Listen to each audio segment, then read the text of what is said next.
Welcome to this edition of CityBiz. I'm Melinda Arndt. This is Michael Halley.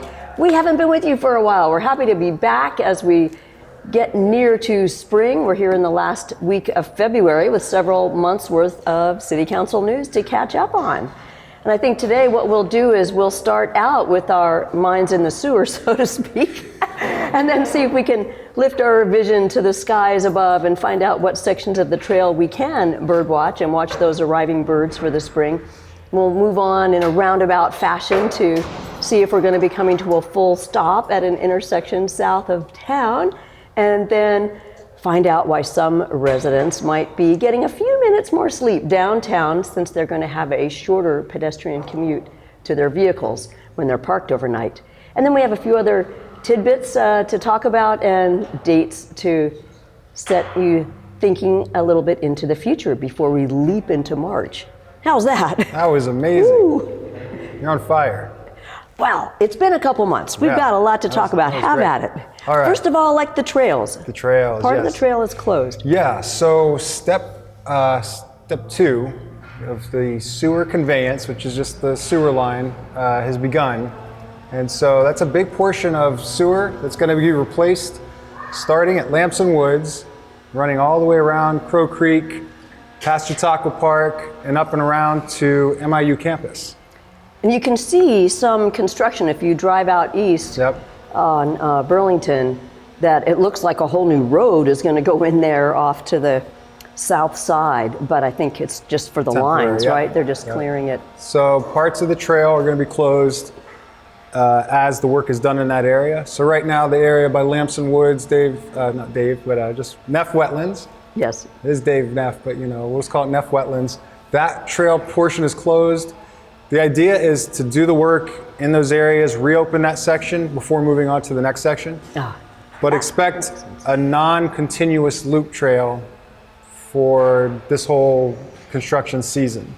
So if you're on the trail then, at some point, if you're over on the east and south side, you'll have to get off and find an alternate street route to get back into town and jump back on the trail. Yep, so the full loop is not completely open. But it's not, that whole section from Lamson Woods to MIU campus is not closed. Just portions of it will be closed as work progresses. But they're starting at Lamson Woods and then moving kind of around, like I said, counterclockwise. Crow Creek, kind of counterclockwise up towards Chautauqua and then come around to campus. But it's a big deal. It's required by law that we do this. And we've got grant funds to cover most of it. But it's a lot of work. It's a lot of digging, a lot of laying pipe, a lot of trees coming down. So I'm going to be looking for ways to replant afterwards. And yes. So sorry for the disruption. But it's been a long time in the planning, and now it's being carried out. And when it's done, we'll have our whole new, updated, upgraded, complete sewer system. Yep. Ready for the next century. Ready for growth. Yeah. So there's that. In case you get out on the trail, certainly the weather will be more inviting for us to do that. And even this coming weekend, I mean, we've had some...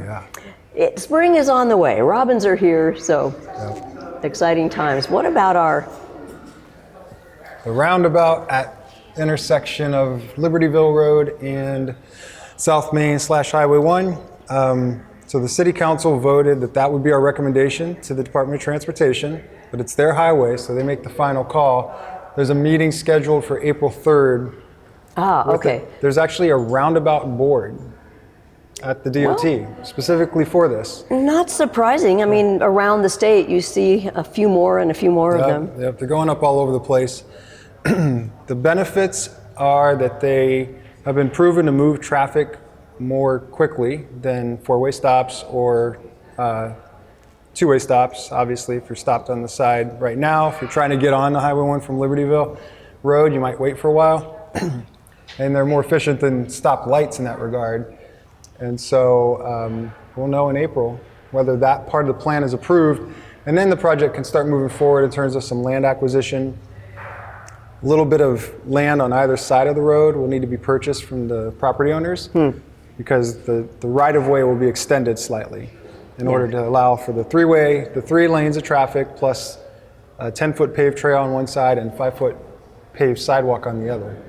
So it would be a couple of years before this is ever is complete. Yes. However, it is progresses one step at a time, but this is a big step to get the final design layout. We are enjoying filming this segment of CityBiz at our wonderful Arts and Convention Center, a hub of activity. So any background noise is simply indicative of the great amount of use that this building gets. And I'm happy about that. But I bet some people who live downtown, especially upstairs around the square, are going to be happy about a recent ruling, do we call it? Decision by the City Council about parking their cars overnight. What about it? So I've been on the council, this is my 11th year, and this has come up 2 other times, but this most recent time a citizen approached the Public Safety Transportation Committee, Council Committee, requesting that cars be allowed to park overnight downtown, which the old city law prohibited between 2 a.m. and 6 a.m. every single night of the year. Mostly for street cleaning, right? Just so that in the events of street cleaning, which is something that happens once a month, April through October, and those times where there's a lot of snow, there would not be cars in the way for either of those reasons. But when you do the math, that's a handful of nights, and then you have 350 some where there's really no good reason that people shouldn't park downtown. So a citizen named Joel Rudman had approached the committee. I had asked him as the committee chair, I said, we'll find out what the other cities in our area do. And he found out that Washington, Mount Pleasant, Oskaloosa all allow overnight parking downtown, and that for snow removal, the process is typically just to announce a snow emergency. So that means 3 inches or more of accumulated snow expected. And during that time, parking is not allowed. So this is going to be different for people because they will get lulled into that sense of, I could park anytime, but you got to keep your eyes and ears open for those times where you can't. And you don't want to get towed because that's an expensive process and no one likes that. So new signs will go up that say no parking snow emergency, and then those snow emergencies will be announced through radio, internet, city's Facebook page, paper if there's time, but the word has to get out, like a snowstorm is imminent, no parking overnight for this night. And then the street cleaning is actually going to be a specific night each month, April through October. It'll be the last Thursday of the month. So everybody will know. So that night, before you go to sleep, make sure you're not parked downtown. So it's Thursday midnight to Friday 6 a.m. So much more convenient for those living downtown. Yes, much more convenient. And there are more and more people living downtown, and it is tiresome to have to park outside of the business district area to walk to your apartment, especially if you have small children or any sort of physical... Big bags of groceries. Yeah, anything. Yeah. So it's done. The law has changed now, so it's a done deal. The new signs will go into March, but it seems like a good compromise. Now, of course, there'll be changes. There'll be changes in the way that events that block off the square. Sure, will parades and car shows and whatever. And the businesses were concerned that people would just be parking all the time. But the parking law in terms of how long you could park, none of that changed in this. This was just changing the code that said no parking 2 a.m. to 6 a.m. We removed that. Great. And then we put in, how the snow emergency works and how the street sweeping works. So yeah, a whole new world downtown, but I know a lot of people who live there are very happy already. Wonderful. Well, before we go leaping into March, which is coming up soon, and we get that leap year day this year. Yeah. And of course, by the time we see you next, we'll have passed not only leap years, but St. Patrick's Day and spring coming on the 21st. Was there something you wanted to let us know about? I want to give a quick, super small teaser for a Chamber of Commerce event that's at this point scheduled for August 8th in the morning. And it's simply a trail ride around our wonderful loop trail. And that's all I could say about it at this point. I'm going to be happy if the name that was chosen sticks and I can talk about it more because it's just a lot of fun. I just wanted to plant that idea that it'll be very open and inclusive. So you don't have to be an avid bike rider to come ride. Children are welcome. Everyone is welcome. So it'll basically be a trail ride with a little bit of support for the morning. Cool. So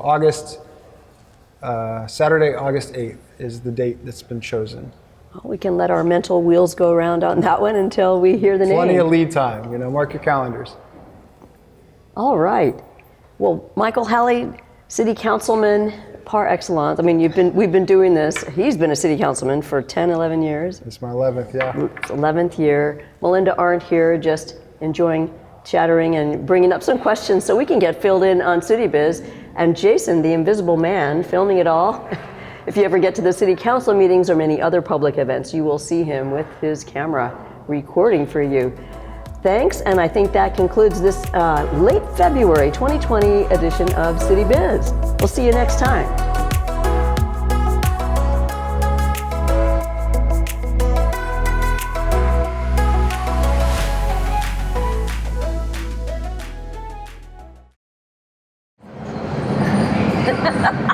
It's a parade. It's a parade.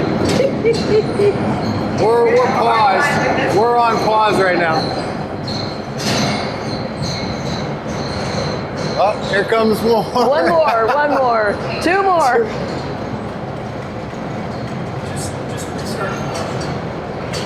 Restart. Yeah, restart to the beginning of that one. Oh, the The roundabout? whole roundabout thing?